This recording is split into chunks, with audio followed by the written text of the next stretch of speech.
Hi, Andy XL back with another NFXL podcast. It's that time of the week to do good week, bad week for the previous week's action. So this will cover week six. So with week six in the books, that makes us a third of the way through the regular season now. So which teams reach this point having enhanced their postseason hopes, which adjusting for position mid-pack, and which teams' hopes are on the wane or pretty much over for 2026 already. So I do this every week, but this is also a bit of a third of the way through the season review as well.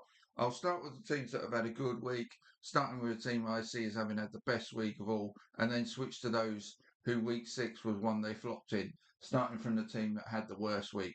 So there's 32 teams to get through here, so I'm going to do my best to get them all in one part, but I might have to do good week in one and bad week in another. So bear with me, but let's get cracking. So the good week, guys. Coffee. I've got a sore throat, so bear with me. I'm going to have to keep going. Aided by coffee. Tampa Bay Buccaneers. They are the only team in the NFC with 5 wins. And after another fine winning display in taking down the 49ers in week six, with a they've played doing this without an offensive line without Luke Goedeke and Cody Mack has missed Tristan Wirfs for half the season. Running back Bucky Irving's gone down. Wide receivers Mike Irvins, Chris Godwin, and Jalen McMillan have all missed time. The secondary's had injury issues, and now Emeka Egbuka missed the second half of this game with a hamstring injury and looks set to miss time going forward. So with all that going on in the offensive side, what does Baker Mayfield do?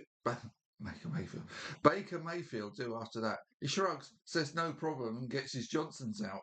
Metaphorically, in the latest of his Houdini-style scrambles to get a drive alive, then literally in the shape of little-known Tez and Cameron Johnston, who shared 109 receiving yards and recorded a touchdown apiece.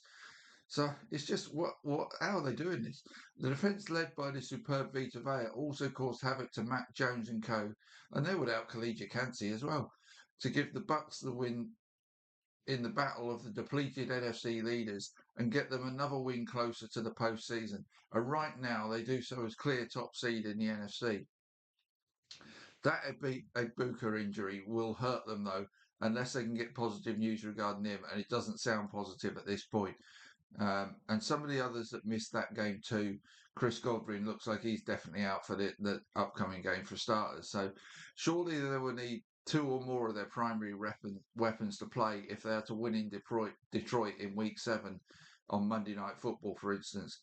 After that, they're on the road in New Orleans before a week 9 bye.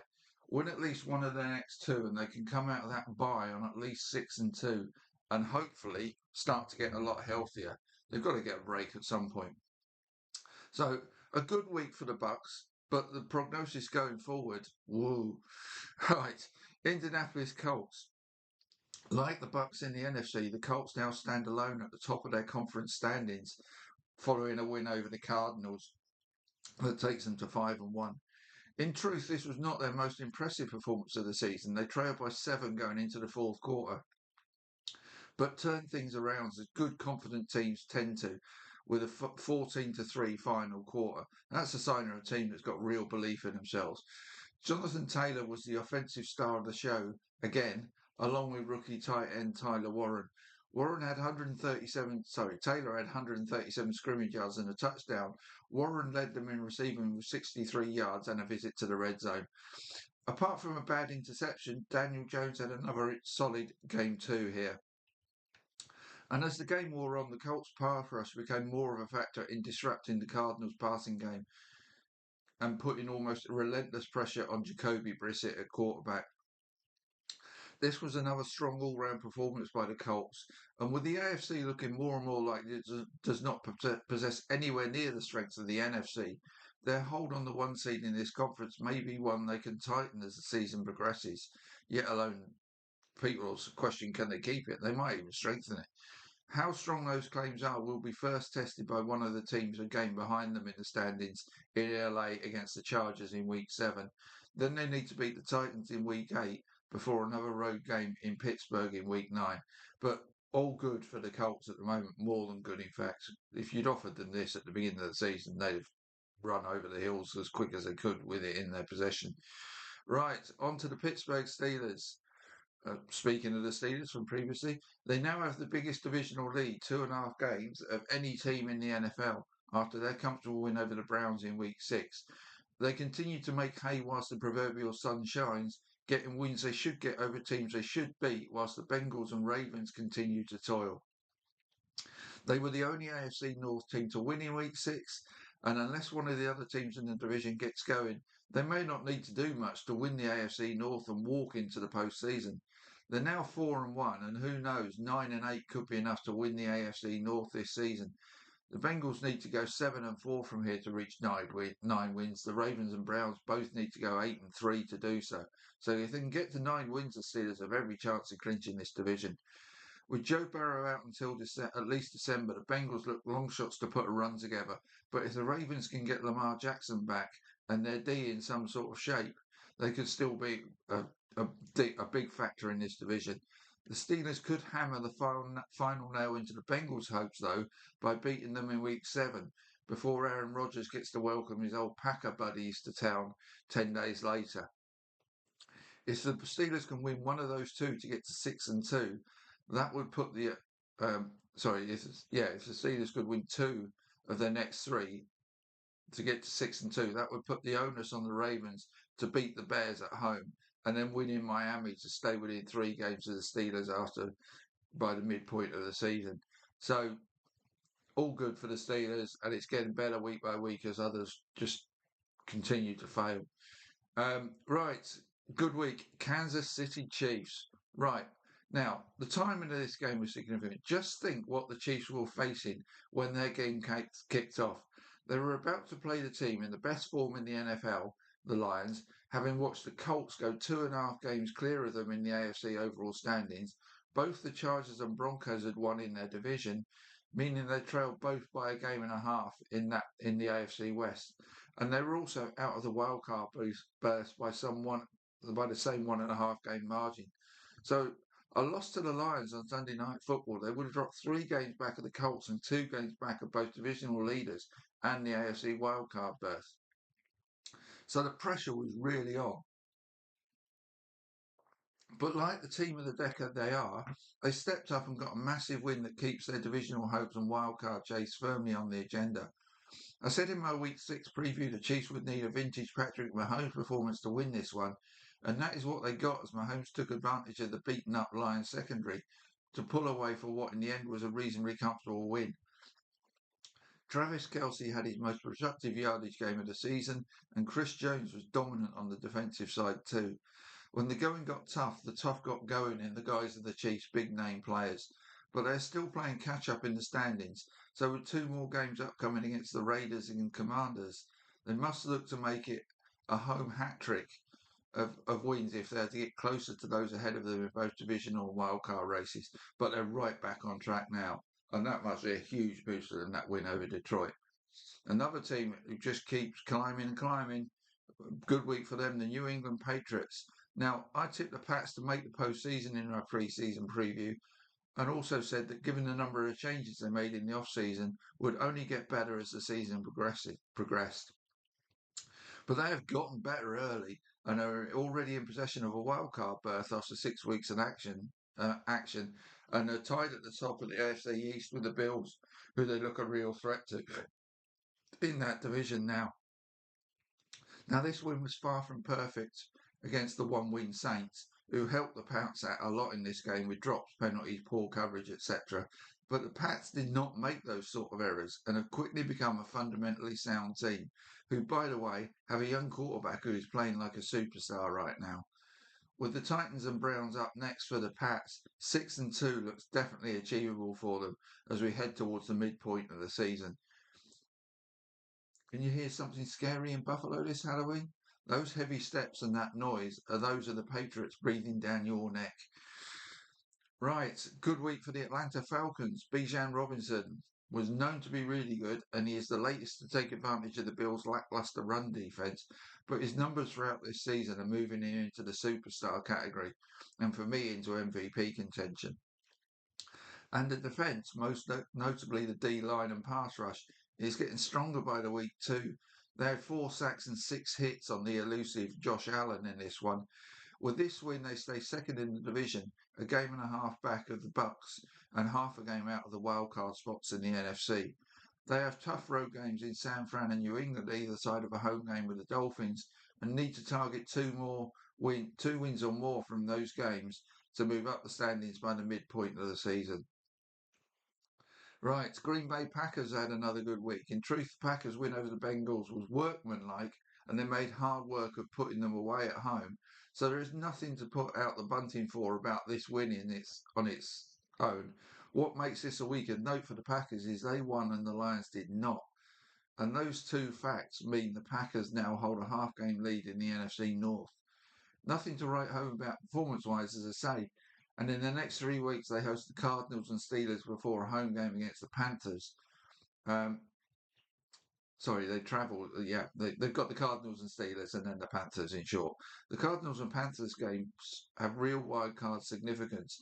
If the Packers won those two, they would boost their own wildcard prospects whilst hurting those trying to catch them in that race. But they're top of the division at the moment, so wildcard's like plan B. 2 wins from the next 3 would also keep them firmly in that divisional title race. Right. I already know I'm going to do good week in part 1 and bad week in part 2, by the way, because time's marching on. But let's get going. Combined, the Los Angeles Rams and the Seattle Seahawks. The Rams and Seahawks now share the lead in the NFC West with the 49ers, following their wins and the loss for the 49ers. The Rams have made hard work of beating the injury-tainted Ravens, but got the job done in the second half. But the Seahawks win over a Jags team that beat the Chiefs last week was of real note. Seattle lean on their 12th man a lot at home, but it is a way they are becoming a real force. This was their 8th road win in a row going back to last Halloween, and is indicative of a team that is all pulling together to max out what they have on their roster. But they also have another real emerging star in he's probably emerged, in Jackson Smith-Njigba, who was the difference maker for the Seahawks in week 6. The NFC West was always going to be close between all 4 teams, but right now the Cardinals look like the ones to miss the party in 2025. For the Rams and Seahawks, they joined the 49ers on 4-2 and 10 wins minimum look likely to win this division right now. So it's a long haul for the Cardinals. It looks like 3-horse race right now. So the Rams now go off in search of 6 wins, starting in London against the Jags in week 7 before their bye weeks. The Seahawks do so at home to the Texans and then at the Commanders. With both having lost to the 49ers already, they are in effect half a game behind as a result. So getting to 5 wins before week 9 comes around must be the goal for both.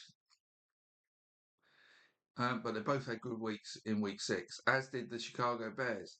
They've quietly won 3 games in a row. Nobody's paying attention to them, but they've done it.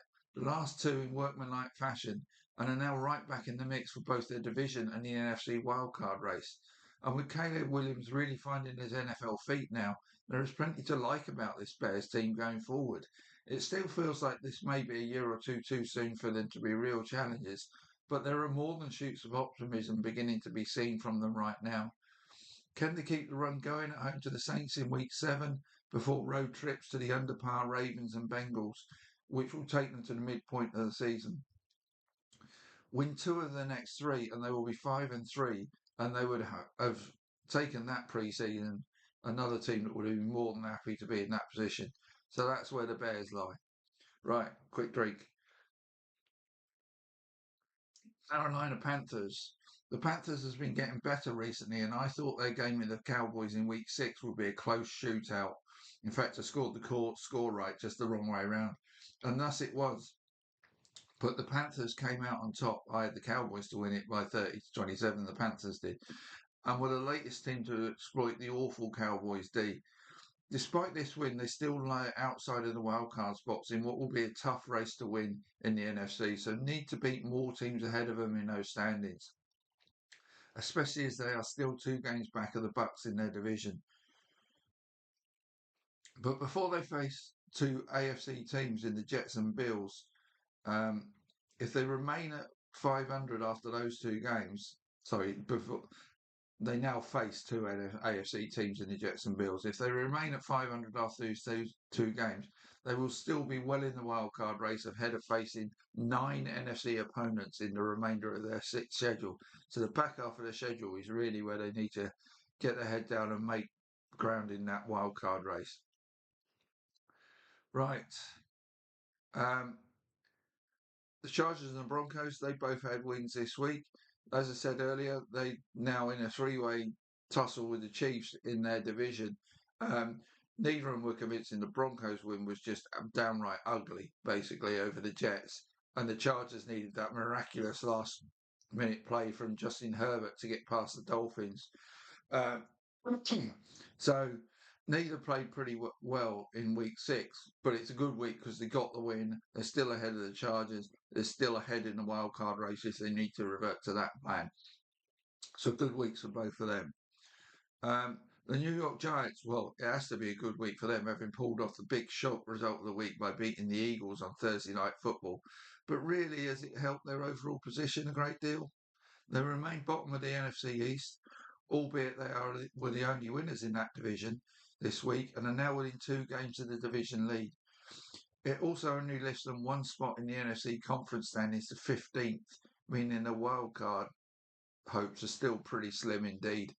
What it does is provide some hope beyond this season in the shape of Jackson Dart, who has now had 2 out of 3 good games as a starting quarterback, and new cult hero running back Cam Scatterbo. And they also have a fine pass rushing unit. So there's the grounds there for something to build on now for the Giants, which they didn't really have prior to that. Oh, and I've given them enough stick over the preceding weeks and months, so I have to say the Giants O-line played well in this game too.